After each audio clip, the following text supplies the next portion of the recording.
Are you sitting comfortably? Then we'll begin.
Welcome, everybody. It's Weekend Update here with the Shills, and I have just reset my computer from factory reset and slowly started building the show, and we'll see if it even works. Can you even hear me? I don't know.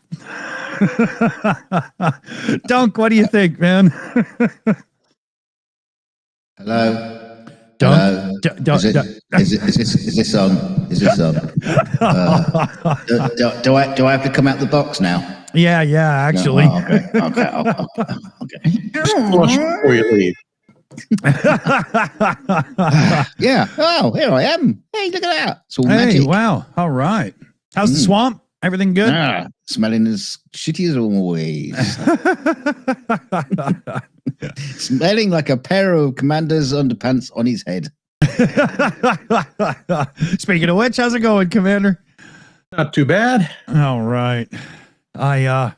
If you're really nice to me today, I'll try to get the new puppy down here to show everyone. Oh, everybody likes puppies on streams, especially little puppies, right? Because yeah, you've got actual puppy, not just dog puppy. Yeah. Yeah, watch out for that bitch with the gun though in the gravel pit. Yeah.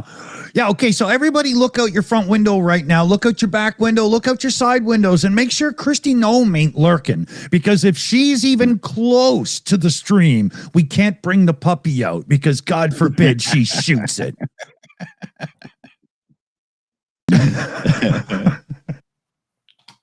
Okay.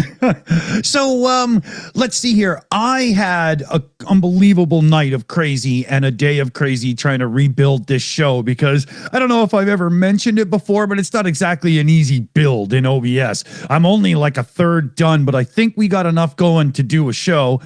I've got like 8 tabs open and I didn't even pick what I'm going to really get into today yet. So I'll tell you what. I know what we can warm up with. Okay. I know the demonstrations in Portland seem to have created a new hope. The new hope for America has come out, and apparently it's a frog. It's a guy in an inflatable frog outfit, and the ribbit-lution has started. It's interesting in that you cannot find available frog inflatable suits in adult sizes anymore. Yeah. Oh, yeah. Because they're all been sold out. Yeah, they're sold out. Yeah. Well, there is an interesting thing off that. There's a website It's called. not easy being green. Shut your gob. There's a website called operationinflation.com where you can donate. It's not what you think, Nick. It's not what you completely different subject to what you're thinking about. No, it's where you can donate $35 to buy an inflatable costume for a demonstrator who is in need of a costume. Oh, I like that. I know it. How bonkers is that? We need to do some fundraising right now. I think it's brilliant. Yeah, I mean, I think the funny thing is, it's how it became the frog was the one defining outfit that, because there was lots of outfits there. I was talking about this the other day that Portland held the Guinness World Record of people dressed up in T-Rex inflatable outfits, which ran into 253. So it was dust off those costumes, bring them in. But no, this frog thing. I mean, I've seen it all over Facebook. There's been new memes. It's just like everybody's on the frog. Everybody's on the frog.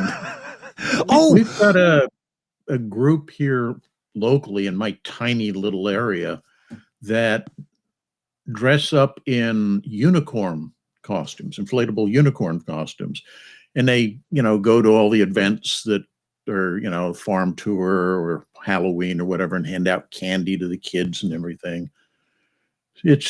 So I don't know, maybe it's a Pacific Northwest thing. Oh no, it's a worldwide thing. Oh yeah. We had the demonstrations for the ULEZ in the UK where people were dressed in big dinosaur outfits because they were big enough to cover up the cameras. Yeah, no, it's so like it brings a completely different sense to the demonstrations where instead of people just screaming and yelling and burning flags, hey, there you go. I'm FIFA. You have all these people just in outfits, just making turning it into a carnival. It's going to be the funniest demonstrations ever. Yeah, but it goes back to that old thing of it is one of the most difficult things for authoritarians to do is to counteract humor. Yeah. They love the anger. That Trump was going to this big thing of Jimmy Fallon and Jon Stewart and everybody. You get them off the air because they're making fun of me because you can't argue with them. Yeah, and then when you have the general populace doing it, you're fucked. Yeah. So it was all about threatening the companies and saying, if you don't get them off the air, I'm going to pull your license or something like that. Yeah, and you can't do that. You can't do that with a person. It's impossible. No. And of course, a couple million of them. Well, that's the thing. We got the No Kings protest next weekend. Yeah, which will be interesting to see how many people turn out in inflatable costumes. I hope it's going to be millions and squillions of them. And Trump won't be able to do anything about it apart from maybe he could send in the National Guard to arrest people in costumes. Somebody, did anybody out there remember the South Park episode where the family actually had butts for heads? Somebody needs to make an inflatable costume that is a blue suit with a red tie and a big orange ass for a face. And a phony, gold wig. Yeah. Otherwise, you might mistake it for any one of a number of other GOP officials. Yeah, well, you could just call yourself Mega Man. Of course, the administration is now turning the No Kings March. They've retitled it like they did with the Gulf of America. So it's now the Hate America Day. The balls of them to spin that like that. It's unbelievable, Commander, to turn No Kings into Hate America Day. No, Hate America's current sitting president day. Yeah. Yeah, I mean, to them, by definition, they are America. Anybody who disagrees with them is anti-American. Exactly. But they're not being authoritarian or trying to suppress your right to have a differing opinion. No. Only you do that to them. Yes. In a silly outfit. Yeah. Very Well, much good luck. so. Good luck to them. That's all I can say. Is Yeah. So while we're talking about the megamorons and stuff, should we mention the Qatari? I don't know how you're supposed to say those now that it's like when I was young, it was Qatar, right? Now it's Qatar or whatever, right? So I don't really know what to do. Yeah, it's gutter is how it's pronounced. No, seriously, that's how it's pronounced. So Commander, the base. Yes. It's Potato Town, right? They're doing it in Idaho. Is that correct? Something like that. It's just, I sit there going, why? And is it even legal for us to have a foreign country basing? Only if they give you a really, really trick jet. Yeah, that's true. There is that tiny amendment in very, very fine print in the Constitution that says if you get a really dope jet with gold interior, then you can let them have a base in your country. That's true. Yeah. I wouldn't give them a Walmart. That's it.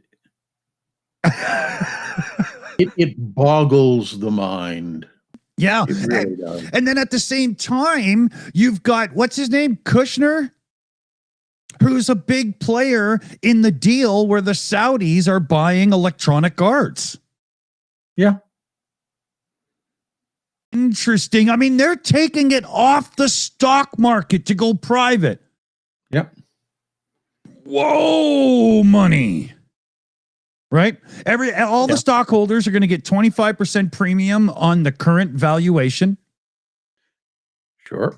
And the thing that probably will happen is that we'll go tits up within 5 to 10 years because the Saudis will try to use a very heavy thumb to, make the scales of we're only going to have games that were like this that show, ruling royal families are always flawless and democracies are weak and people will just stop buying the freaking games. No female sports. Yeah, exactly. There's no way EA can survive unless the Saudis play a hands-off, just make us money roll. And I don't see that as possible. I would say it's almost physically impossible for the House of Saud to just let people generate money for them. Everything to them has either a religious or a propaganda narrative connection. Agreed. Is chopping off people's hands a sport? I'm not too sure that counts. Only if you do it in an arena full of at least 1,000 people, then it is. Yeah, and if you have it display, confetti when the hand comes off in the game, then it doesn't need to be marketed only to mature audiences. You could market it to kids because confetti. Yeah. And I hope they have lots and lots of slaves to build the software environments that are going to be needed for these games, like they do for their stadiums. Yeah. Now the thing is that's what third world hellholes are for. Isn't it? and you got to remember, EA also own other studios. This is huge. EA, it's massive. It's huge. It's huge. I don't know the details, but EA seem to get them in the news quite a lot. These days, for all kinds of different reasons. But they don't seem to be well admired in the software industry. So I'm not even a modern gamer anymore. But at the same time, I know people that are, and I'm very much into technology and stuff, and I just don't like seeing this. It's not going to be good. I mean, you've seen loot boxes and issues with modern games as it is. Dear Lord, wait till you see what's coming when there's no shareholders to give them shit for pissing off the customers, right? I want to try something here, guys. So everybody watching, don't get pissed with us, but YouTube is flipping out on channels like ours who will not hit the insert ad button during a live stream. So I'm going to hit it. We're not going to talk about anything important for the next 20 seconds as I hit this button, just so you don't miss anything. If you're watching using YouTube Premium, you won't see an ad. You might not see an ad anyway, because I've already sworn a couple times we could be demonetized. Who knows? But play with us here, everybody. Don't leave right away or anything. Let me just hit this button and see what happens. Men's sanitary trousers. Yeah. No, it says ad inserted. So let's see what happens here. I have no idea, right? You know, Well, I'm watching for it. I can't see anything. Yeah. Oh, well. Yeah. Maybe they haven't decided. Yes, I would like to have sludge TM put into my car's engine. Yeah. Yeah. Oh, man. Okay, so if you got an ad for Carly, that stupid subscription automotive thing, please, I'm so sorry. If you got an ad for shaving your balls, maybe you need to. But let us know in the chat if you even saw an ad. Did you get a non-skippable? Did you get a skippable? You know, did the hand of God come out of the computer and just tickle your nutsack for you? I mean, I don't know, right? No, that wasn't an ad for shaving your balls. That was just Pete Hegseth. It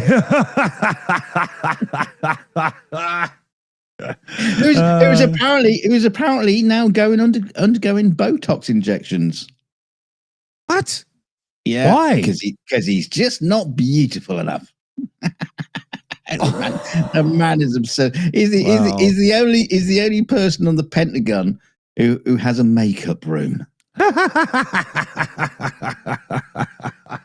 mean, honestly, God, it's so bad, right? You know, even Hitler didn't do that. Yeah. And where is the best emporium to shop for slightly used couches and sofas? Oh, you just get them from JD Vance discount. He calls them X's. Oh, it's it's a going GOP thing. Everybody should get in on it. Don't tell Trump; he'll grift to that. Yeah, well, Trump sofa. Suddenly, couch and sofa prices will soar. Yeah, like he'll start a new cryptocurrency to allow you to purchase them at the original bargain basement price. Yeah. All right, let me just refresh my beverage. I think we're all done with that little test. It seems maybe about half the people saw ads. Some people had non-skippables. Some people had skippables. I mean, it's just chaos for like YouTube. How about you let me fucking decide? Okay, 1 second, everybody. Hold on. Oh, well, never mind. So, so Mr. Trump has been, doing his usual things recently. Just driving America deeper into the ground. I was thinking about this earlier, Commander. It's all the rage this time of year, driving the country into the ground. Seems to be. I'm just trying to figure out, is there anything he's actually done that was intentionally positive for the United States, or even accidentally positive for the United States, or does it just seem to be just doing this whole government shutdown thing? He's blaming the Democrats for that. Mm-hmm. He's refusing to give people back pay, so all the air traffic control people are saying, "Well, you're not going to pay us ever."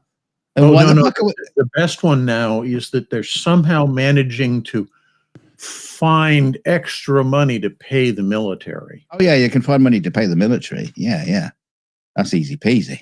The last thing a authoritarian government wants is angry people with guns and tanks wandering around. Yeah. That's called ICE. Fair statement. That was a good one. Yeah. Legitimate people with guns and tanks, you mean? Yeah.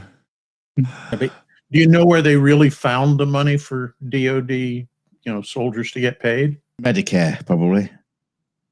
Nope. Out of the DARPA research budget. Whoa, really? So all the work that's being done for modern, improvements on weapon systems and such, they're shutting all that down, basically pulling the rest of the budget for the year to pay the soldiers with. So anything new is going to be on hiatus for roughly 6 months. Wow. What are they going to pay them with? Confederate money? Monopoly. Yeah. Yeah, they're going to go back to No. what were they called? Greenbacks or whatever? Trump's new cryptocurrency sounds like a good. Oh, my God. Yeah. Oh, no. That would be like a South Park episode. You go and deposit your paycheck, and it's gone. Oh, no, you owe them for the processing fee. Yeah. It's bad. It's bad. With the shutdown too, you've got so many like RFK Jr. He just fired 1,000 important doctors and stuff. Yeah. Do they disagree with him? Well, this is effectively going to be the second wave of Doge. Yeah. Where is it here? I've got That went so well. Yeah. Well, courts ordered them to reinstate large numbers of people, and that frustrated them. So now, well, we simply can't pay you. We're letting you go. How? Well, that's the other thing as well. They were saying that, basically a lot of the air traffic control people who are not getting paid are basically ditching work and They're just calling in sick. They're coming in. They're calling in sick. Well, I mean, why not? Because they're not being paid. Yeah, but did you hear? And they say they're going to fire them. Yeah, anybody who's caught ditching when they are healthy or whatever is going to be fired. Oh, that's a great solution. Yeah. Well, yeah, we're not going to pay you, but you're still going to come into work. And if we don't pay you, don't come into work. We're going to fire you for not coming into work and not being paid. What? Yeah, exactly. You can't make that circle land on any given point because it's stupid. The thing that makes it even more ridiculous is the argument that we're not going to back pay people, which every time the government shut down for however long it's been, that's been the case. Once the problem with Congress is sorted out and they start everything back up, everybody who missed payments got their money. Yeah. This time the administration is already for the time you worked but didn't get paid. Yeah. I mean, that's going to go over. Well, Commander, do you think there's a chance that that line of talk is going to actually lead to, no, we just mean the ones that are registered Democrats? I wouldn't put it past them, but it's a difficult thing to do since there's nothing in people's official personnel files that says what their political affiliations are. So, if you just send a flyer around, please indicate your political affiliation, and then everybody knows that's what's coming. You just say, I'm Trump all the way. But wouldn't they like, in my point of view on this, there's got to be people scanning social media going, oh, there's one. You know how difficult it would be to get all federal employees' social media pages screened? You don't think in these days before they get purged of anything incriminating? Yeah. But then again, when you've got Zuckerberg and stuff kind of kissing your ass in your back pocket, even when you delete your account, they don't delete the account. They just make it right. I understand that. I'm just saying that we haven't been dealing with the smartest pack of thieves. Good point. Yeah. And, for them to put two and two together and figure all this out before it's too late for them to try to reconstruct it. And it's just, yeah, I think it would be you know, the bridge too far for the mentally challenged folks in the White House right now. Yeah, that's not a bad point. Yeah, what a pity he's still not friends with a, you know, a tech savvy guy like Elon Musk. Or big balls, right? Big balls, yeah, big balls, yeah, big balls is the big brains in the operation. And that Palmer guy, man, I'm telling you, wider, Commander, wider. I'm telling you. Yeah. I'm gonna have to change Commander's hexagon to a sausage.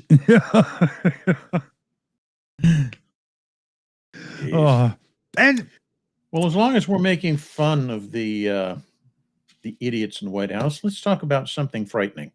Yeah. Oh, giddy. That's what we're here for, isn't it? Oh yeah. Yeah, it's not Halloween yet. Right. So, leaks from within the White House have reported that there have now been serious discussions, that's quote, serious discussions, over the past couple weeks about invoking the Insurrection Act. Mm. This is an 1807 law that allows the president to deploy the U.S. military and federalized National Guard units of individual states in specific circumstances, such as suppression of civil disorder or armed rebellion against federal government. After invoking the act, the president is required to publish a proclamation whereby people committing the civil unrest or armed rebellion are formally ordered to disperse. So you can't just declare it and immediately arrest everybody. Right. There has to be a period in which they're allowed to say, oh, I better back off. Yeah, I trust that would be religiously and scrupulously obeyed. Oh, I'm sure they'll give you 12, 15 minutes. Minutes? I was thinking seconds. Yeah. Okay. Yeah. Anyway. But here's the odd thing. The DOD defines the Insurrection Act as a specific constitutional exception to the restrictions of posse comitatus. Okay. Which is a law that has been around for a very, very long time, saying you cannot use military forces for law enforcement purposes. Right. Except in these very specific exceptions. And that's the next point here. The act empowers the president to invoke the Insurrection Act when one of the three following things occurs. One, he is requested to do so by a state legislature or governor if the legislature can't be convened. Now, notice the way that's worded. Yeah. Say that again, Commander.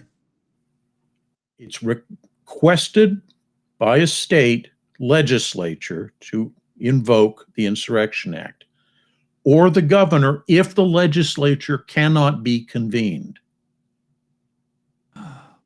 Okay, so it has to first go through a legislature, and then they'd have to vote on it to have it happen.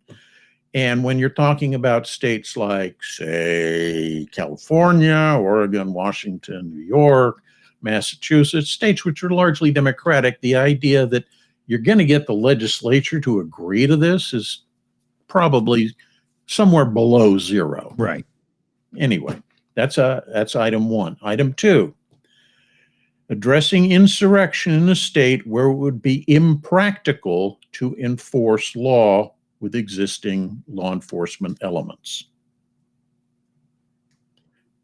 What that would mean, I'm watching your head going, your expressions there. Well, I mean, this is reading like, oh, okay, now I understand why they've been doing everything they have been doing for the last little while. It's already completely coming together.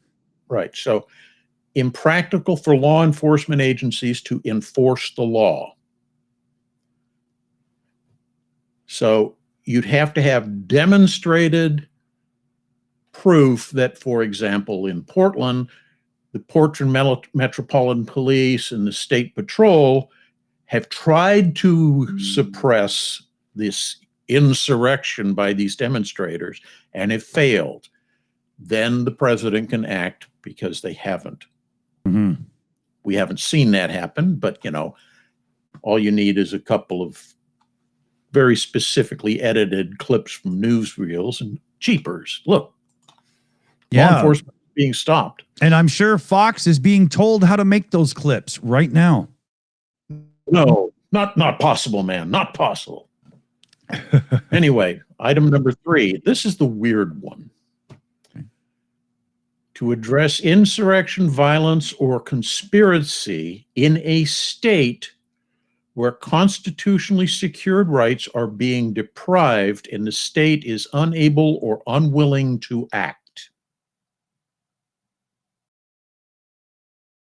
So in that case, the president could say, neither the state legislature nor the governor is acting to take care of these problems in Portland. Ergo, I'm invoking the Insurrection Act and legally sending forces to go deal with the problem. Wow. So that's where it really stands right now. Now, the act was amended in 1861. What event occurred in 1861? Well, I'm vaguely thinking it has something to do with the colors blue and gray, but whatever. I thought it was a Taylor Swift album release or something. Okay, that must have been what it yeah, was. you guys just thought you were over for the concert, did you? Yeah. Anyway, at the start of the Civil War, the act was amended to allow the federal government to use forces against the will of a state government in the case of rebellion against the government of the United States. So the moment you stand up and say, we're seceding from the Union, boom, the Insurrection Act can be invoked against you. Okay. I haven't seen Portland or LA or anybody declare they're seceding from the United States. No. Not really applicable in this case. Agreed. Yep. Okay. And it was amended again in 1871 when it was revised to protect Black Americans from attacks by the KKK during the post-war, carpetbagger period. The language specifically allowed the federal government to enforce the 14th Amendment to the U.S. Constitution. So that received a subsequent minor amendment back in the 60s with regards to the U.S. civil rights movement that occurred in the 1960s. So it's basically been amended the second time to protect minority groups. Okay. That's what it was for. Good thing. Yes, I agree. So I want to put this in perspective. It makes sense to have something like the Insurrection Act. You need to be able to, in times of unique crisis, deploy assets to enforce public safety. That's what that's supposed to be being used for. Yeah, in an honest environment, it's a very, very good thing to have on the books. Right. So here's the interesting codicil to all this. The act was previously invoked in 1992 by H.W. Bush, in other words, Granddad Bush, in response to the LA riots after the Rodney King beating verdict was announced. You may recall those riots if you were around at the time. They were pretty newsworthy. And it was invoked again in 2005 by George Bush for the response to Hurricane Katrina against the Louisiana governor's protests. The governor of Louisiana did not want federal aid in the form of U.S. troops coming in to deal with the problem. So I wouldn't be surprised if you, did a little research and found out that at the time the governor in question, had a certain lack of skin pigmentation. And that prompted him to want to say it's a good thing that all the areas inhabited by people with more skin pigmentation were being flooded out. So, Now, Trump, you're just being racist. No, not me. He's just reporting it. Come on now. Now, Trump previously threatened to invoke the act in 2020 in response to nationwide BLM protests over the George Floyd murder. Yeah. And again, in 2025, he directed DAOD and DHS to submit a formal report concerning possible use of the Insurrection Act to secure the southern U.S. border. What? Yeah. But Because that's giant convoys, these columns of migrants trying to storm the border. We need troops to do it. wow. Border Patrol wasn't sufficient at the time. Plus, he hadn't quite infiltrated it, to the extent he wanted. Yeah. Anyway. Incredible. So here's the thing I found interesting. The last time a Democratic president invoked the act was in 1968 when LBJ invoked it in response to rioting in multiple states following the assassination of Martin Luther King.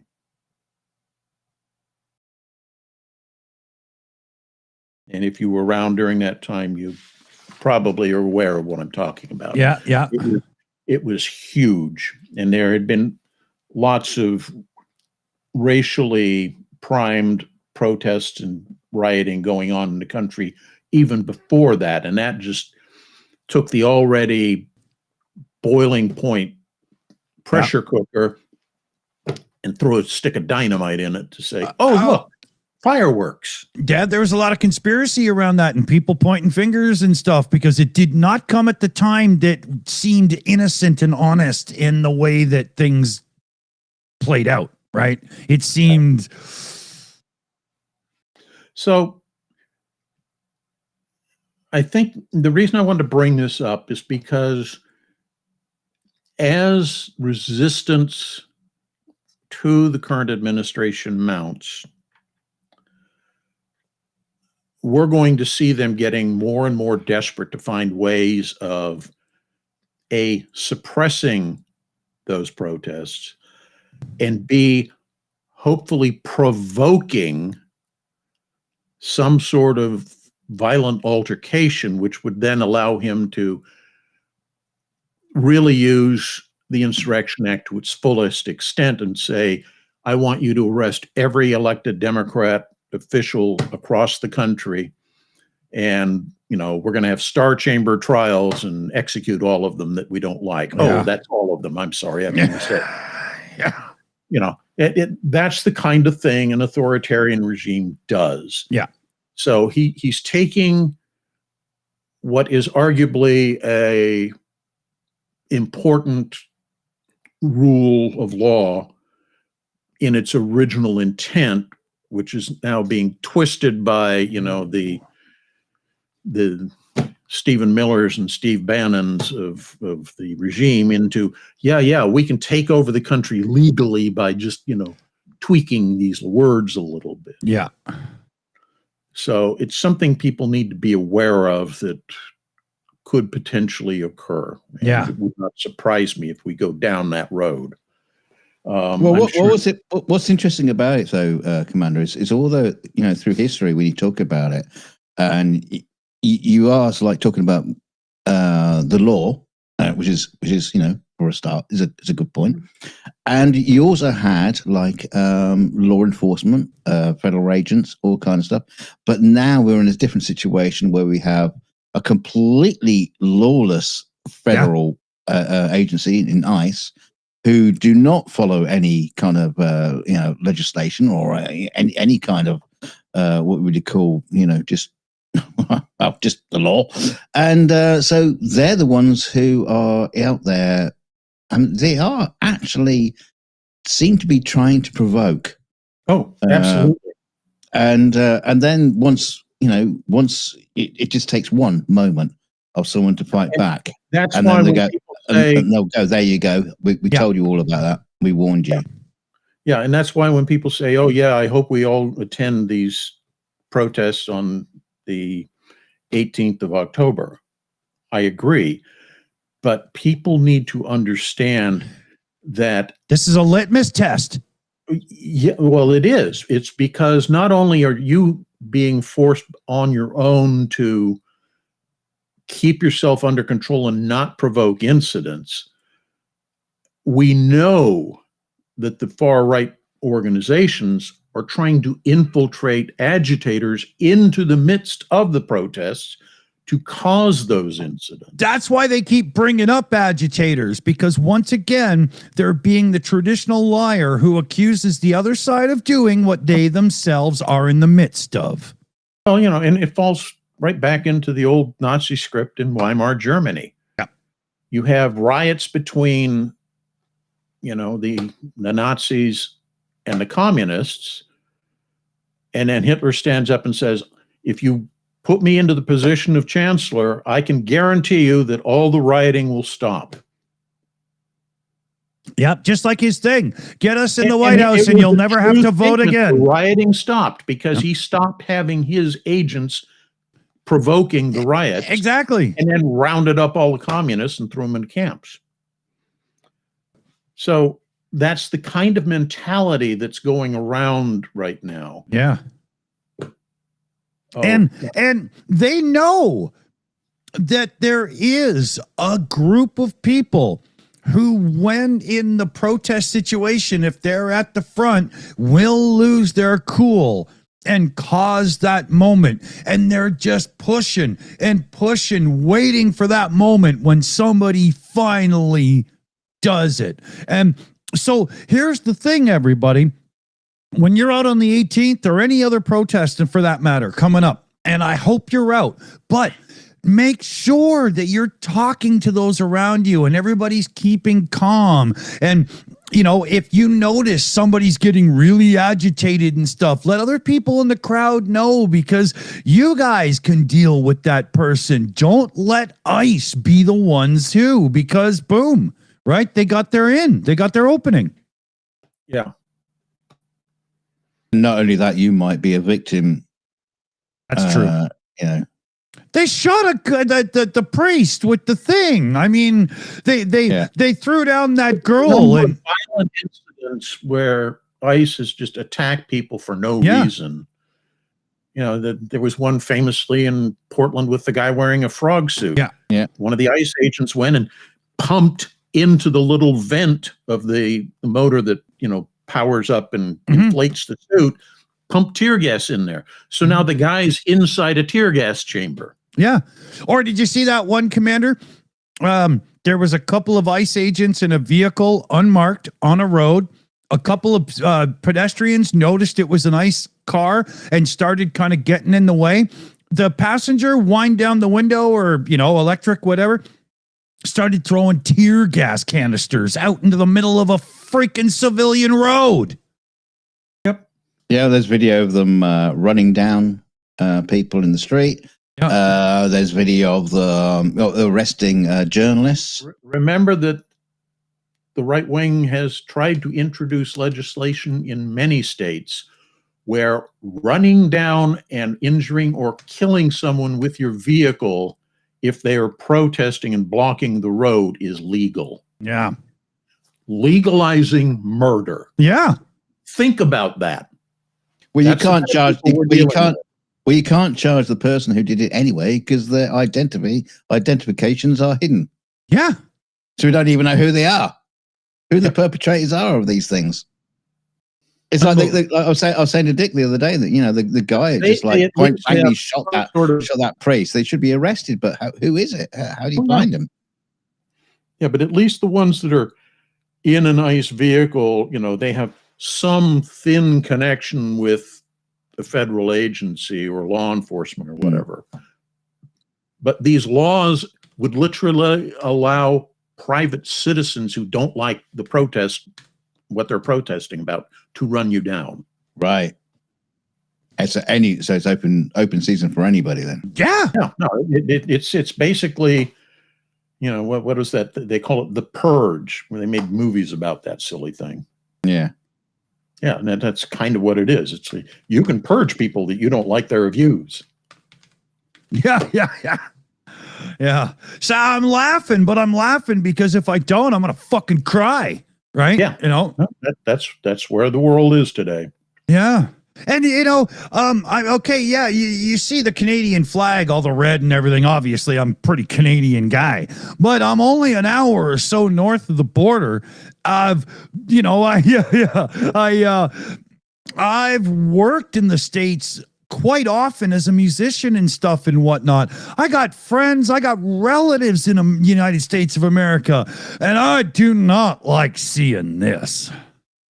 Well, while we're on this topic, let me just bring in this little bit of juicy news.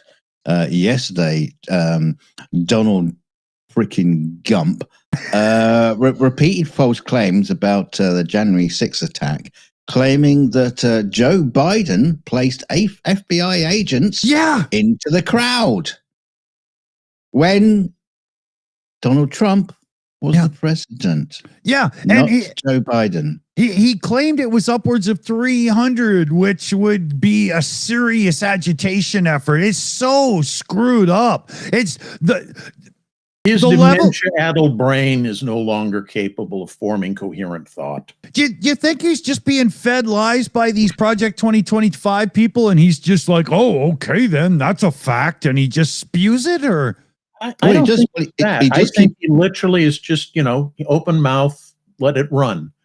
And that's one of the reasons you see that his people around him are growing increasingly reluctant to let him go to these kind of open air forums where he can just say whatever he wants. Yeah. They try to keep him on very scripted things, pre-recorded things, because they know the more contact he has with open forum with the public, the more obvious it's going to be to everybody that his brain is turned to batshit. Yeah, but it's like the point that he keeps talking about Portland.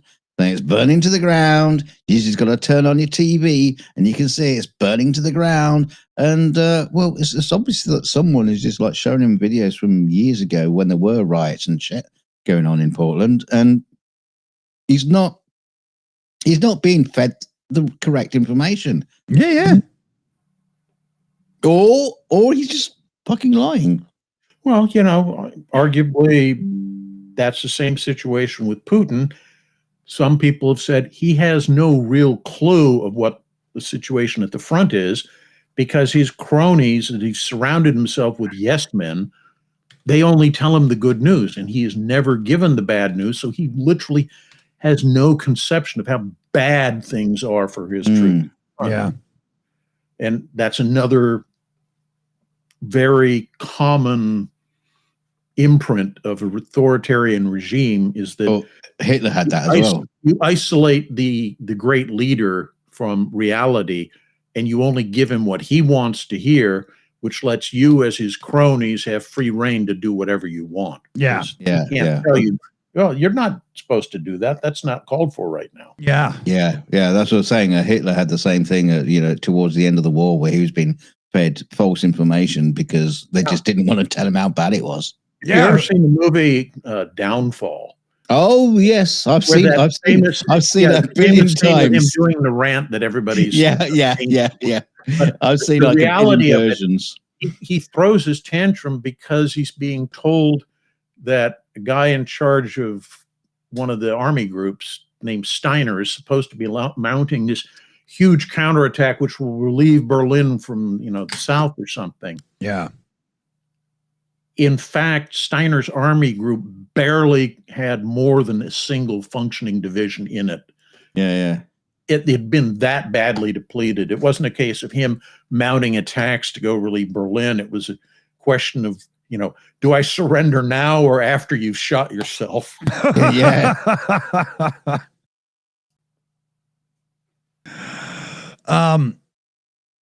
Yeah, very disconcerting. Yeah.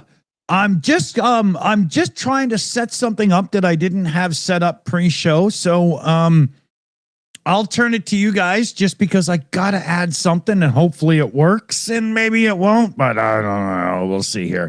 Who's got a story? I need like 1 minute here. With one, so yeah. Oh, interesting. Slavi is on in the chat stream. She says, I have a question for Commander McMillan.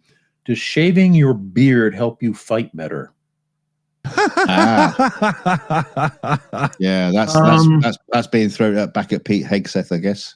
Yeah. Well, The argument that DOD has used for the longest time is they want you clean shaven if at all possible, because if you have to put a gas mask on and you have a beard, it's difficult to get a proper seal on your gas mask. And all it takes is, one or two tiny micro droplets of a nerve agent to get into your mask and you're dead.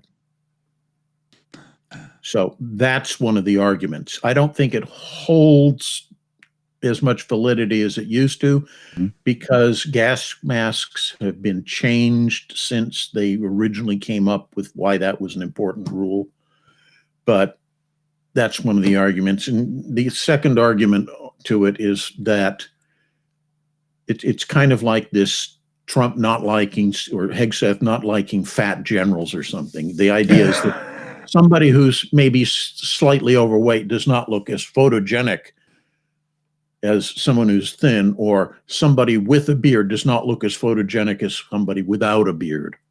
So Hegseth is now going to be issuing Manscaped products to the U.S. Army, and if you can't make money off of it, it's not truly a Republican thing. Come on.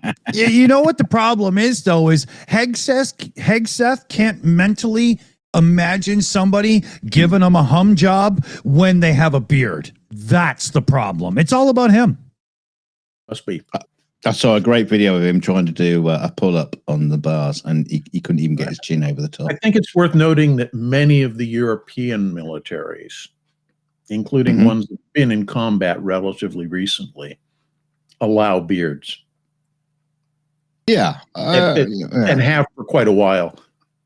I think in America, it's all about, I hate to say it this way, but it's about subjugation. It's about enforcing the chain of command, because, you can't grow a mustache until you're a certain rank. And then, maybe we'll hold out beards for people above a rank, some nonsense like that. But the idea is you make everybody the same faceless, clean shaven image of everybody else, and nobody stands out as being better than or worse than anyone else. Wow.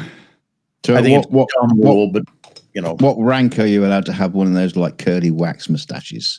And surely that's not going to interfere with a gas mask. Yeah. you cannot do so in the U.S. military. Yeah, you have to. Your mustache cannot extend within a half inch of either side of the corner of your mouth. So it has to be narrower than the length of your mouth. So yeah, because mustaches were in then. Well, if you had one of those big mustaches, they'd have to call you lieutenant instead of lieutenant, and it gets confusing. Yeah. What would the Brits think? Either that, you're an evil landowner and going to put the maiden on the railway tracks. I think it should come down to the women in the force. Do you like tummy ticklers or no? I thought you were going to say women aren't allowed to grow beards in the U.S. Army. Hey, they can do what they want. Don't talk to me. I don't limit people. I think this came up on my talk with Nick after the famous "we're calling all the generals into Quantico for a speech" thing. Oh God! And one of the things that came up in Hegseth's portion of the speech was, we're not going to allow all these silly beard waivers. People need to be clean shaven. Well, if you look at it, probably 85–90% of all beard waivers in the military are given specifically to African American males. Oh, okay. Because they develop a skin condition if they shave, because their hair doesn't grow out the same way. Yeah. So it kind of makes you wonder also is how do they apply that law to folks in the Middle East? Applying that regulation means if you can't get a waiver, you either have to clean shave and get this horrible skin condition, or you're just going to have to leave the service so that there are no more blacks in the service. It's purely a white organization. Which one do you think the Republicans are pushing here? Yeah, because everybody knows when it comes to race relations, the Republicans are the best. But Lincoln freed the slaves, and he was Republican. Yeah, but that was back when Republican didn't mean I hate poor and immigrants and stuff, right? Yeah. But you can't tell that to somebody from the GOP because they'll just, dismiss it as, oh, that's unimportant. But if you look at it, the parties have, since the Republican Party was formed, and remember, Lincoln is the first Republican president. Oh, okay. That's how new the party was at that time. The positions of the parties, to some extent, have kind of reversed themselves. Yeah. And a lot of that came out of the 1960s with the civil rights movement, because the Democrats, who used to be the big party in the South, because the Democratic Party originally was supposed to be all about small farmers and business owners, not big business, which was the Republicans. Oh, okay. Wow. Well, that's what the focus of the party was. And then when the Democrats started pushing civil rights, all of the Southerners who've been Democrats flipped. Wow. I didn't really know that history of it, to be honest, right? I mean, we get taught quite a bit of your political history up here in Canada, but not that much, really, And of course, under the years of MAGA as well. Blue Dog Democrats or something like that. I can't remember. There was a term for it. Wow. And it was the Southern Dixiecrats weren't really Democrats, except they were, because they hated the Republicans, because the Republicans were the ones that freed the slaves. That was the mindset. Wow. And then suddenly the Democrats changed the sheet music, and it's like, oh, now we get to hate the Democrats instead. Wow. Okay. And boy, did the GOP jump on that as fast as they could. Yeah, I guess so, right? Whoa. Okay. Where are we here? Hey, we're almost coming up on an hour. The computer is running fantastically. We haven't had a glitch all stream. All right, I think we're okay, people. I'll keep building this OBS build of ours back up in the background after and tomorrow. And the next time we stream, we might have even more of our little gags and toys and stuff. But right now, it's us, and that's what you get. Yeah.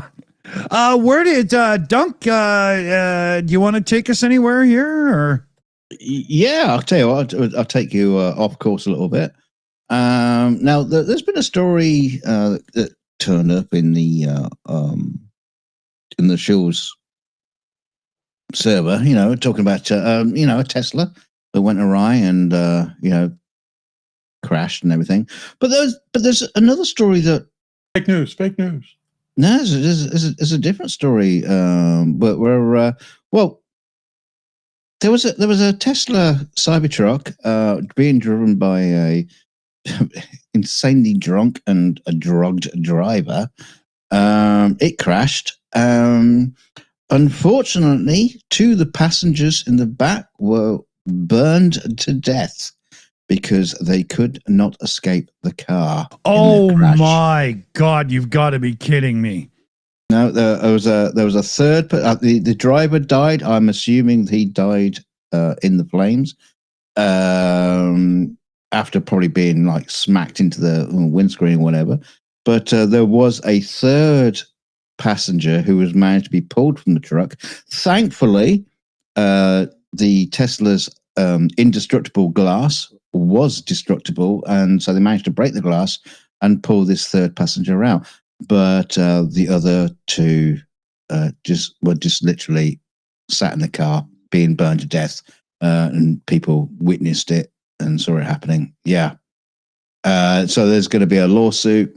The parents of the two college students, say they're going to file lawsuits against Tesla. Good for them. But it seems to be a serious problem that the car had crashed. The doors were stuck.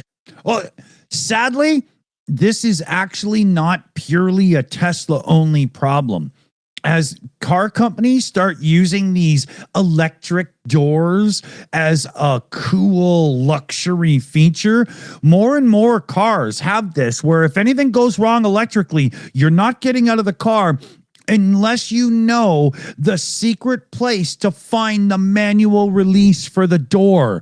Now, what are we supposed to do as consumers? Every time we have passengers in our car, are we supposed to be like stewardesses or whatever and do the whole thing and show people how to get out of the car?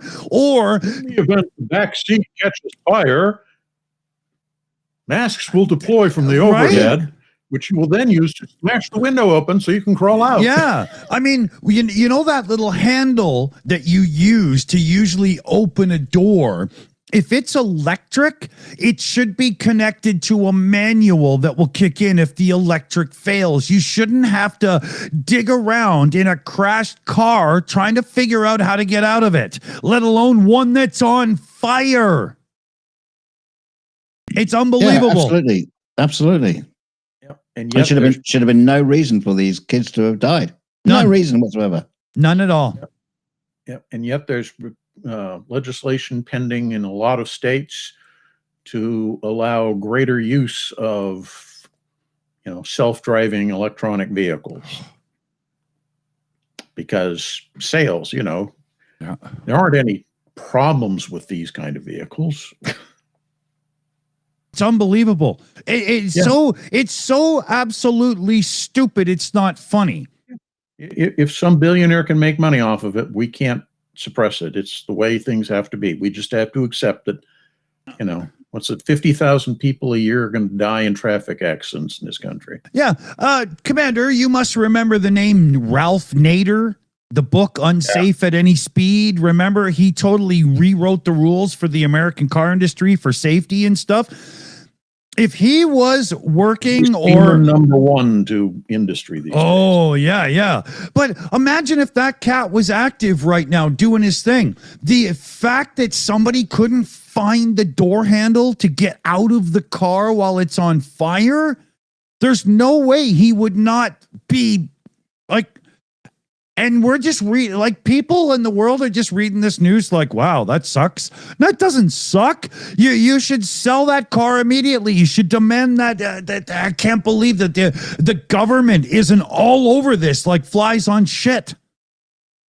One of the things I think is interesting is that shortly after Trump got elected and he deployed Musk as the Doge leader, sales of Teslas in this country just tanked. Yeah.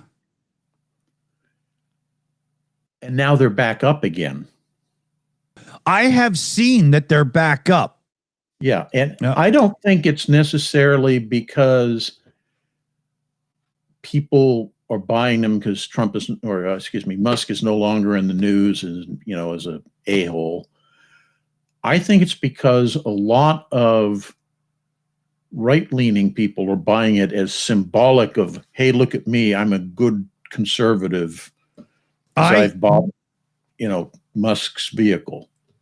I totally agree there. I'm saying are brand new vehicles. They're not like, older model Teslas. Yeah, I totally agree there, Commander. This is solidarity in action. They only like them because the Tesla's got those like gull wing doors of doing little Nazi salute. As long as it means fewer a-holes driving F-Series pickup trucks, I'm in for it. Yeah. Because I swear, every time I have a run-in with some idiot on the road, where they're behaving badly and run me off the road or won't let me into the zipper in a merge lane or something, it's always some guy in an F-Series pickup. Yeah. Very much so. I think it's prerequisite. You have to register with Ford before you buy one of them that, yes, I am an asshole, therefore I am entitled to buy one of these pickups. Oh, they probably bought Henry Ford's old books. How to be an asshole. Is your friend a Jew? Let's not go there. Yeah. Yeah, he was an asshole.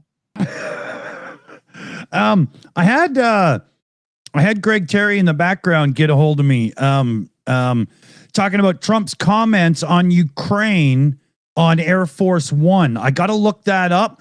And sadly, I don't even have WhatsApp Messenger on my computer yet, so I can't even copy and paste and everything. I'm so ill-equipped. Normally I'm one of those live producers who can bring anything up in a moment's notice, and I can't do any of it right now. Yeah, that's what she said. There was a story I was thinking of addressing that I didn't do too much research into, but it pertains to Ukraine and statements from Trump. He said something along the lines of he's considering selling Tomahawk missiles to the Ukrainians. And that news caused the folks in the Kremlin to leave large, stinky bound piles on their desk chairs, because that would be a missile that I won't. It's take for Ukraine to reach out and pound the Russian economy into even greater depths than it is already. That much better, because the Tomahawk is a very long-range missile, and it has arguably almost unsurpassed accuracy. It's also targeters. It's also very expensive. It's nice. It's nice to know that Trump is selling it to them. Right. But the thing that I think is interesting is when we talked to the targeters who did planning for Operation Iraqi Freedom and all that kind of stuff about when they were targeting for those missiles, they didn't say, okay, we're going to hit this building with 2 missiles. It was, we're going to fly these 2 missiles through these 2 different windows of that building. Yeah. Yeah, so they can target an ashtray on a desk. Oh, yeah. No, it's almost that good. So, wow. Yeah, being able to hit Russian oil refineries or what have you that are 1,000 miles inland, yeah, that's certainly within the capability of a Tomahawk. Yeah. So how many would they have to sell to make a difference? Or should I say, how many should Ukraine buy to make a difference? 500, Commander, to start with? I will use as an example the number that we employed when we struck at Iraq in that big, shock and awe thing. That was slightly over 100 Tomahawks. Yeah. Oh, wow. And let's face it, you got them for free. Yeah, essentially. Courtesy of the American taxpayer saying, here's a wonderful Christmas present. Yeah. It's there had no one accounting for, you've used too many this week. Stop it. Greg Terry in the chat says 1. Yes, we know it could get the Kremlin, but we need a few more than that, dude. We need to know which window Putin's sitting behind. Would it be even better if the Tomahawk missile flies into one window, finds Putin, and then pushes him out the other? But Greg has a really good point. It would be the falling sickness had gotten him. Yeah. Oh, I like yeah. that. Yeah. Symmetry of that. Gravity. Yeah. But Greg has a really good point. Send 1 Tomahawk in, let Russia know it's a Tomahawk, let it do its damage, and watch how it plays out. 1 does make a difference, but 150, fuck their shit up, man. Can we get Ukraine to send 1 at the White House? Well, to the Rose Garden, who needs the concrete anyway? No, the Rose Garden isn't there anymore. Instead, we're building this giant basketball auditorium for big parties to raise funds for Trump's reelection bid, which, of course, he can't do, which means he'll just pocket all that money before he goes into some gilded exile somewhere. Yeah. You mean dead? If only. True. He is known for his business acumen. Literally everything he has touched has gone bankrupt. Yeah. He's like the opposite of Midas. Yeah. He loves gold, but everything he touches, he turns to shit. Yeah, well, there's one time when he was involved in something and it actually made money. when he played the father of Waldo in the live action Little Rascals movie. But he only had 2 lines. So, But it was challenging. Two lines of what? Yeah, 2 lines of coke. yeah. Well, one for They were each big lines, nostril, big lines. yeah. And then you lift up from the girl that you're on and look at the camera. Oh dear.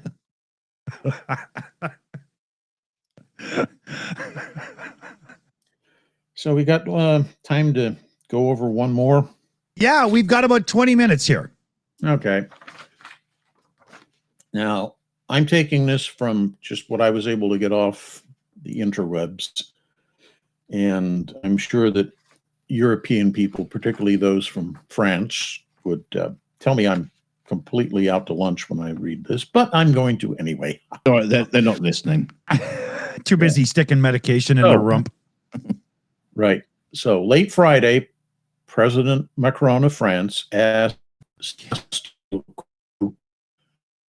I'm not pronouncing that right, Close enough. to return as prime minister only 4 days after he had resigned the post. Yeah. Close ally of Macron's, Lecornu returns is a surprise, as he'd announced on national TV that his, quote, mission was over and he was not, quote, chasing the job. Interesting. It's not even certain whether he'll be able to form a government, as his former centrist alliance of Socialists, Ensemble Alliance, and Republicans has been fraying badly at the edges, particularly among Republicans who've seen a number of their members split and side with the Nationalist Party, which is the one that used to be headed by Le Pen and is now headed by Barbdella or something. I keep wanting to say Barbarella, but no, that's a movie. Electric Barbarella. Yeah, right. That's a song Anyway. by Duran Duran. Right. So Lecornu, who self-describes as a warrior monk, interesting, faces immense challenge in how to bring down national debt and cut budget deficits, hurdles which have brought down 2 previous of the past 3 PMs in just over a year. France's debt stood at 114% of national GDP, which is the 3rd highest in Europe. And budget deficits this year are projected to hit 5.4%. By comparison, for the U.S. audience, the U.S. Ratio for debt to GDP is 124%, I want to say. So it's higher than the French one. Anyway, all this is made harder for Lecornu, as he'll face a vote of confidence in the National Assembly where Macron lacks a majority to support him, and his approval rating just hit a record low of 14%. That's a really bad number. Wow, even Trump's ahead of that. Yeah, exactly. So Bardella of the Nationalist Party stated that Lecornu's reappointment is, quote, a bad joke, and stated that his party would immediately bring a no confidence vote against him for what he termed Lecornu's doomed coalition.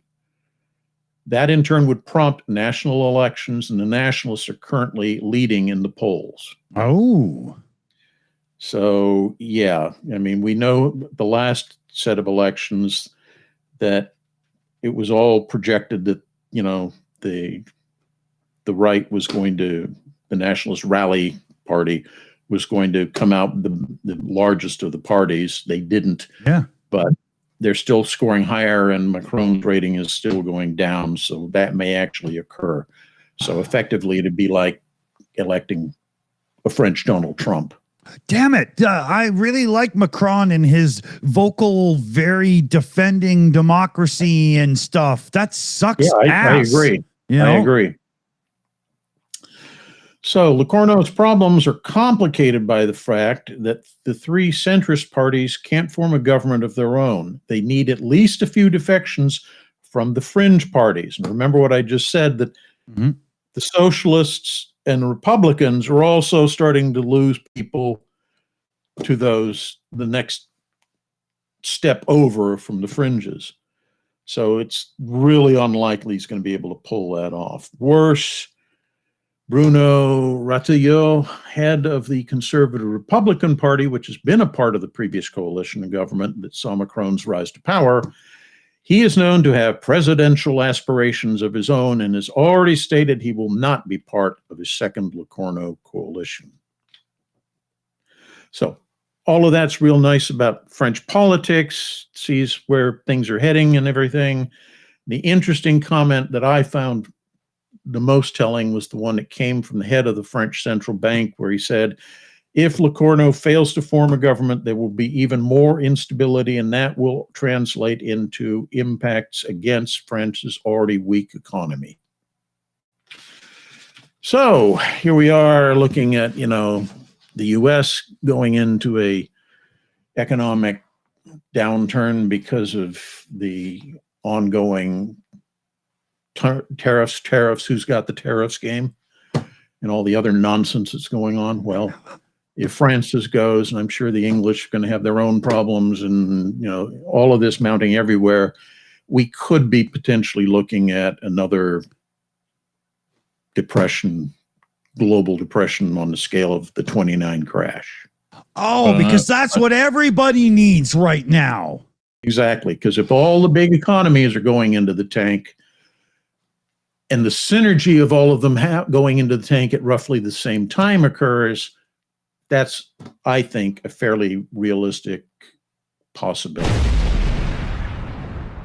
Well, I don't know about the economy, but I do know I'm already fucking depressed. Exactly.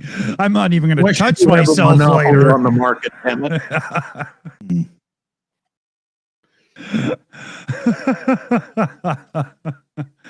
But it's really, really like every time we turn around, something's bad, and it's just it's amping up and it's ramping up and they're piling up. And do you ever feel whenever you peek out from under the pile to look at the news, you're like, fuck, I might as well just stay here, See, the interesting thing about all of this is, back in the 1930s and, well, for you guys in America, it was the 1940s when we all rallied together to get rid of far-right extremists. When we were all Antifa, we got rid of the fascists, we got rid of all that, but somehow through we're all Antifa. And through it all, after all that, all the blood and death and destruction, somehow far right is kind of like seeping back up like a broken sewer. Yeah, and it's creeping back into politics in all these in Europe, United States and everywhere else. Well, apart from North Korea, but it's basically everywhere where social media has a real stronghold, right? Yeah, it's really depressing. It's really depressing. I wouldn't read too much into that, because if you go back and look at the situation prior to World War II, which is well before social media, you still had the rise of totalitarian regimes in many countries. I mean, just thinking of Europe alone, you've got Franco in Spain, you've got Mussolini in Italy, you've got Hitler in Germany, but then you've also got Hungary, you've got Romania, you've got Bulgaria, you've got Yugoslavia. Hell, Poland, at the time the war broke out, was a fascist state. Yeah. And then you translate that over to other countries around the world. Thailand, Japan, arguably China, the nationalist regime was hardly a wellspring of democratic ideals. So are you saying that fascism is one of those things that we're not going to be able to get rid of that easy? Right. I'm saying that in periods of crisis, economic downturn, it's very easy for charismatic leaders to stand up and say, I can save you. I have the secret recipe. And people will buy into it and not have the Wherewithal. determination to ask, how the hell are you going to do that? They just accept the answer because they're so desperate to get out of their horrible situation. Commander, empty promises. That's exactly how Trump got elected. No shit. That's exactly it, man. You know, you threw Biden in the dumpster when you weren't getting anything better, you know, far worse.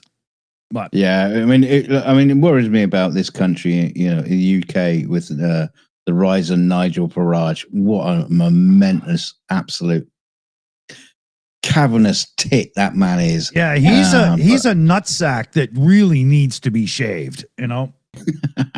But you know, it's not just Europe and the US. You can go anywhere around the world and you can probably find within a region one or two people that are either in power or are high in the rankings of political power who subscribe to that kind of a viewpoint of an autocracy. They want to be in charge. They will eliminate all opposition to them because they are absolutely convinced of their own flawlessness.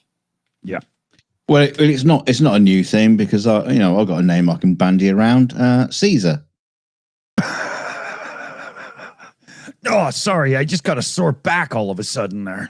I don't mean the salad.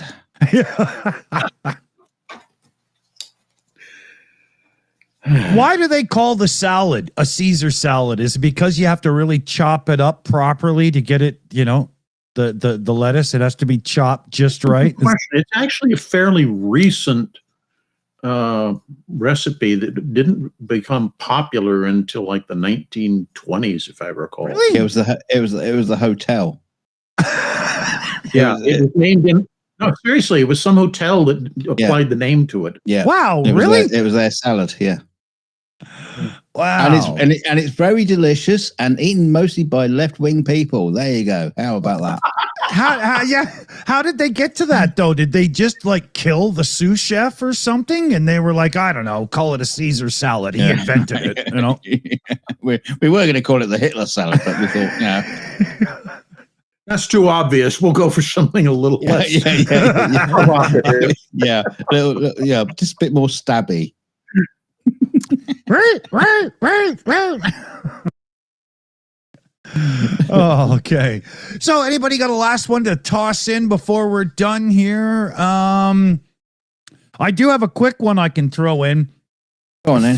Ferrari, you know, the supercar company Ferrari, they just released, of course not, nobody has. Red sports cars don't exist. They just released an image of the new chassis for their new development platform that will underpin a few of their new cars. And it's an all-electric EV platform. And the stock slid by $14 billion on the announcement. And I think it's still going down because if you all don't get it, you sit in a Ferrari. Doesn't matter if it's comfortable or not. Doesn't matter if it's old or new or not. You turn the key, you put your foot on the throttle, and you go, oh, yeah, baby. Doesn't that sound amazing? And when you... Right, you know, and when you take that away, nobody cares, man. And I don't know how Ferrari is going to survive, and some of these other companies like Lamborghini and so on as well. I don't know how they're going to survive this pure electrification because we've had Rimac come along, and they were like, oh, we got a 2,000 horsepower electric supercar. It's a hypercar. It's an ultra car. Nobody cared. So they had to buy into Bugatti just to become relevant. It's easy. They're going to put playing cards in the spokes of the wheels. Yeah, exactly. and the whole idea is we have people that have this really good biofuel programs coming along. Now it's a lot more expensive, but if you own $5 or $6 million worth of Ferraris in your garage, what do you care if the fuel is twice as high in price? You probably have an electric Porsche Macan or something to drive you to work and back, and you drive the damn Ferraris on the weekends. This is a sign of the reason I bring this up isn't because I can afford this stuff or anything and blah blah, but it's a sign of utmost greed, because the company is just gonna fall in with all the regulations and try to sell you $400,000 and $500,000 cars that are just batteries and a few electric motors and stuff, and nobody cares because nobody has emotion for that. The only people that give a shit if it's faster, right? Nobody cares, man. Nobody cares. It's the visceral image of the and sound of the powerful car rumbling at that that frequency that makes your internal organs go. Zzz. Yeah, it's that. And I'm not being facetious. I'm being exactly. Yeah, it's the vibrations it causes make you feel empowered. Yeah, it's the flat plane crank that the high-strung engines of Ferraris use that make it so surreal to hear at high throttle compared to the bumbly old V8 of America that just goes, and nothing against that, right? I mean, I love a high-strung, really cool blown V8 as well, but there's nothing like that high revving squeal of a real cool engine. But playing devil's advocate here, you always do. Yeah, well, someone has to. What about if they did it good? There's no such thing. Is there? Could there not be? No, because everything that a person enjoys about being a car enthusiast, the rolling your own gears, the man and machine connection, all of that stuff is gone, and it's just this quiet thing that accelerates really fast. Well, guess what? So does a $60,000 Tesla Model 3. Who gives a fuck? Yeah, but it's also like someone who used to heavily smoke for years and years and years, and then suddenly goes to a vape. Oh, I didn't do that. Got ya. Yeah. But see, I stayed with my V8 engine. I didn't go to that electric stuff. Oh yeah. Well, right? I went from a V6 to a V8. So yeah. Well, you're finally catching up with us, some North Americans, right? I'm just getting the power while it's still available. Yeah.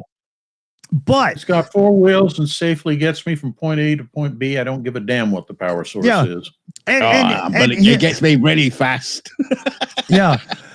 So you're going to see this. I mean, I'm allowed to go that fast. Yeah. Go and look up the fully electric Porsche. There's the Panamera, I think, or is it the Macan or whatever? I can't. There's so many damn names for the same car with a different drivetrain. It's stupid.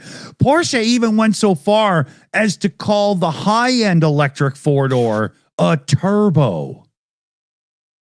But it doesn't have one. The fuck, But here's the thing, though. Here's the important thing.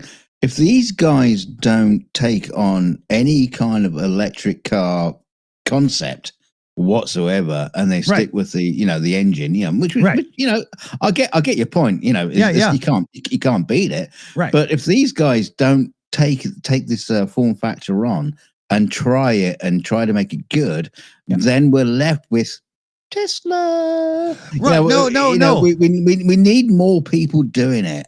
Well, I agree that it comes from the top and trickles down. Now, I don't buy into Reaganomics, right? Don't get me wrong here.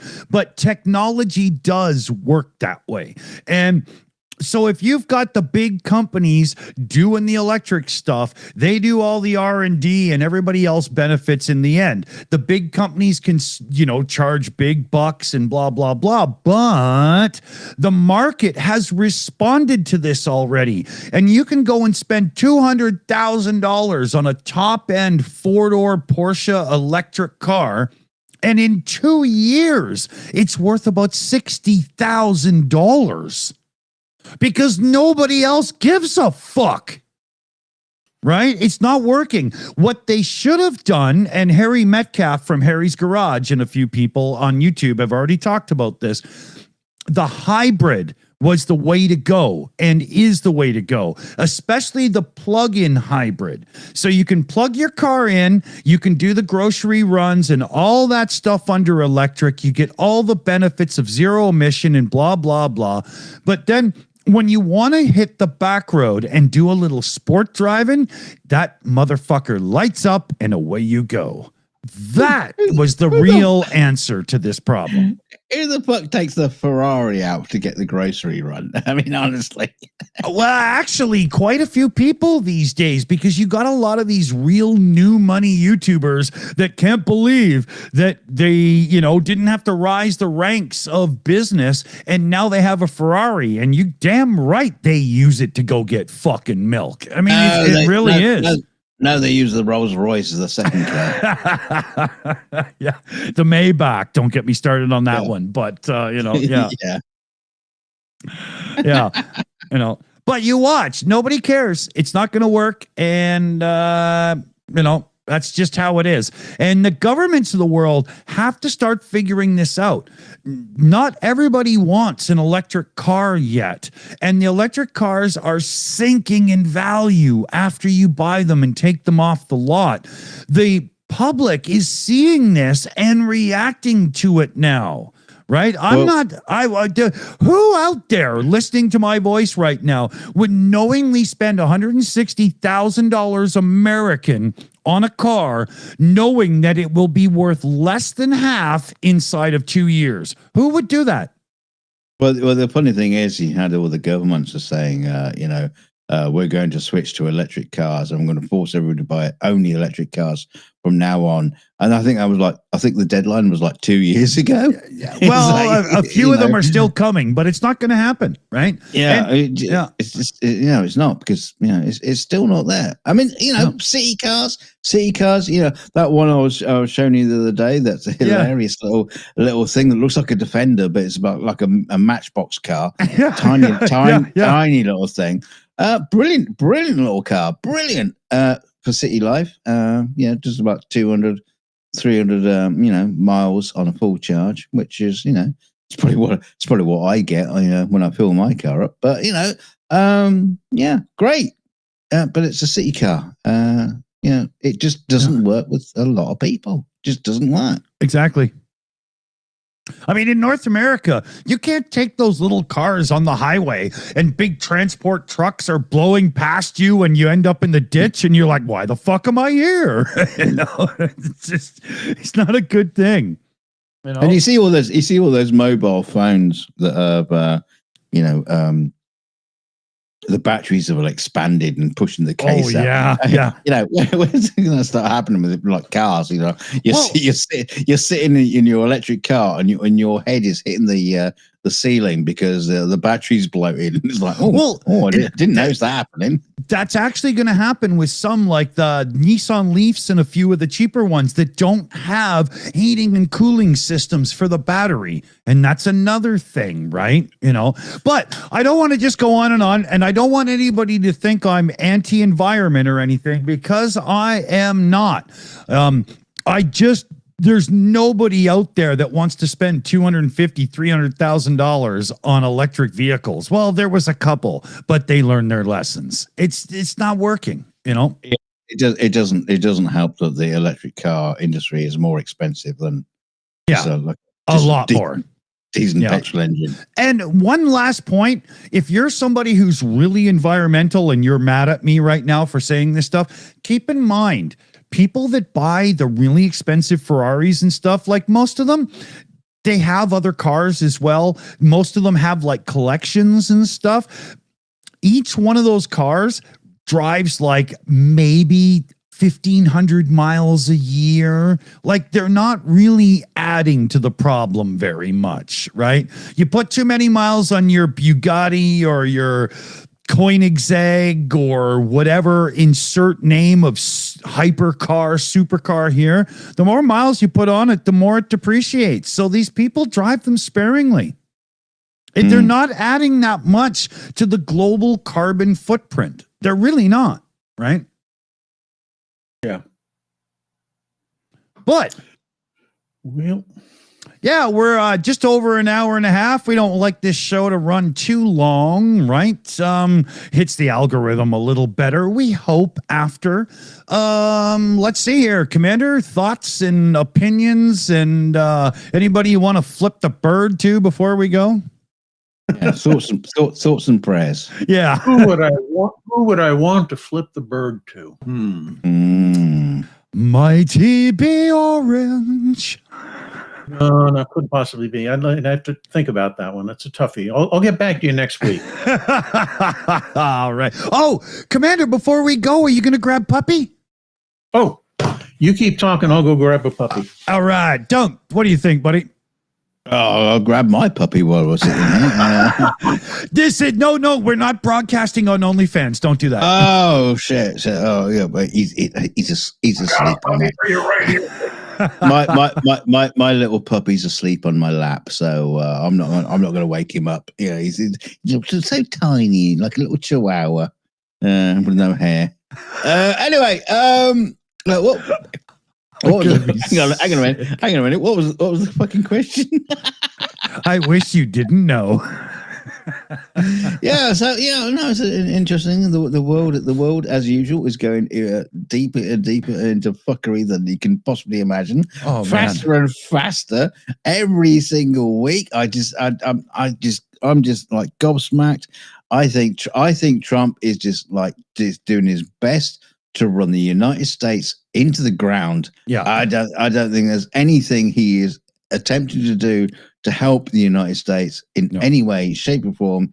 He's just trying to destroy it. Now, what the reasons for that is, I would imagine that's just to turn it into an autocracy, dictatorship. That's the only thing I can see. I think his reasoning is to hand the country to the billionaires who have helped float his punk ass because he's a useless businessman. Oh, you mean the Russians? Yeah, exactly. He's basically giving it to the oligarchs, except the Republicans, the MAGAites, are too stupid to see it. Yeah, I just don't get it. I just don't get it. I mean, it's not like he's just a bad president, because a bad president does bad things. We've seen that through history. But this is just like totally different. This is something else. Yeah. He is just literally just like running into the ground. Yeah. And I don't know. It's so screwed up. I cannot believe this is the world we live in, Dunk. When you and I first started podcasting, we didn't have any of this to talk about. No, it was kind of like silly stuff. And we still talked about Trump. It was like, ha, ha, ha, look at that moron. But now it's like, oh, for fuck's sake. Yeah. Really? More and more people are talking about civil war and all that kind of stuff. Oh, God. Yeah. A civil war in modern America would be a disaster. Oh, God. Commander, are you puppyless?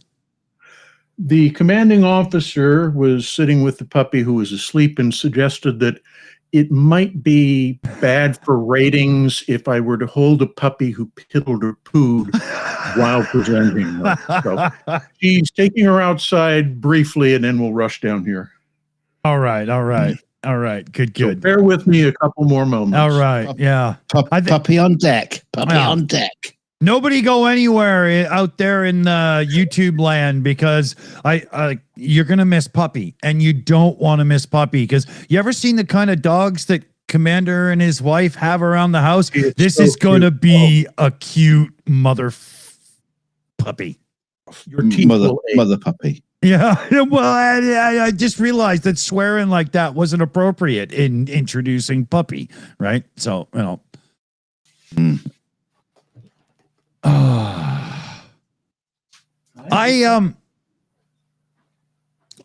am happy that this rebuild of my computer in OBS worked seamlessly tonight. I was really pissed that I had to show this without being set on the screen properly. Like, we don't do that around here. I was not impressed, but my computer's running amazing. Oh, look at this. Here we go. I'll shut up. That's not a puppy. It's a puppy. This is River. Oh, It's huge. how old? About Like 11 9 weeks weeks? Yeah, okay, 11. Oh no. She's a little sleepy because she just got awakened to come down and do her love affair with the camera. No. Looking at me. Hello, puppy. Hello, Aw. River. Look at the camera, River. Hi, River. If you make weird noises, she will. Yeah, come on, River. Look over here, puppy. Look at the camera. Yeah. Just hanging on. Yeah, to him. no doubt. She's just hanging on to me. She's scared. Yeah, It's okay. yeah. Say Z Kyle. Kyle. Kyle, chew toys. Oh, what a cutie. Yes, we're Wow. teething right now. What a cutie. That's awesome. So Jesus, we- let's wrap ourselves up. We'll toss this one in the bank. Thanks everybody for watching and joining and supporting. Speaking of which, we have a couple of shout outs that got missed during the show here. I've been so concerned with the computer and stuff that I was a little leery to be, doing other things. So we got Yvonne Way mounting up the membership again for another month. Where the fuck is my thingy? And it was so big thanks. And then Yvonne Way also came in with a super sticker that had the, I don't have it sized up. I can barely even see it. It was the little Tweety bird person. Looks like maybe kicking somebody else's underwear or something. I'm not really sure what's going on there. it's a screen grab from Portland. Oh, okay. So, but big thanks to the team. We got Mexi Girl tonight on the Shills account. We got PJ CNET in the chat, David Worley in the chat, Carpasian The AI Alchemist. We got Jose in the chat, and we got Super Chat Matt in the chat. And I bet this won't work again either. Fuck, Yeah. You ruined it. Yeah. So, obviously, my computer thinks I'm a Republican, and I'm going to have to fix that because it's not listening. So, yeah, thanks, everybody. What do you say, everybody? Let's zig hail it? No. Shills Isle. Yeah. Oh, I'm just hailing a bus. That's all I'm doing. Hailing a bus. Yeah. Dear Lord, my arm is sore today. I just need to stretch. Thanks for joining us, everybody. See you soon. Let's claim that. Let's claim that back. Hand signal back. That's ours now. Take care. Now it means hail puppy. Hail puppy.